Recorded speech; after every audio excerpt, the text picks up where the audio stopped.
બજારમાં ઘણી બધી દુકાનો હોય છે.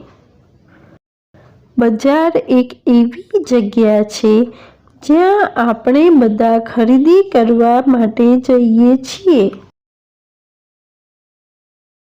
આપણે શાકભાજી, કપડાં, પુસ્તકો વગેરેની ખરીદી કરવા માટે બજારમાં જઈએ છીએ.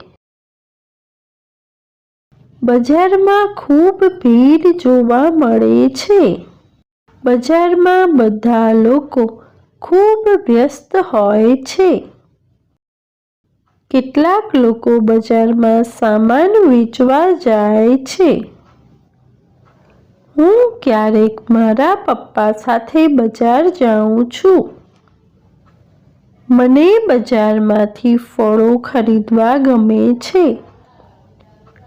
બજાર આપણને બધી જરૂરિયાતોનો સામાન ઉપલબ્ધ કરાવે છે. આપણે બજારને સ્વચ્છ રાખવું જોઈએ. Thanks for watching. Do like, share and subscribe to my channel.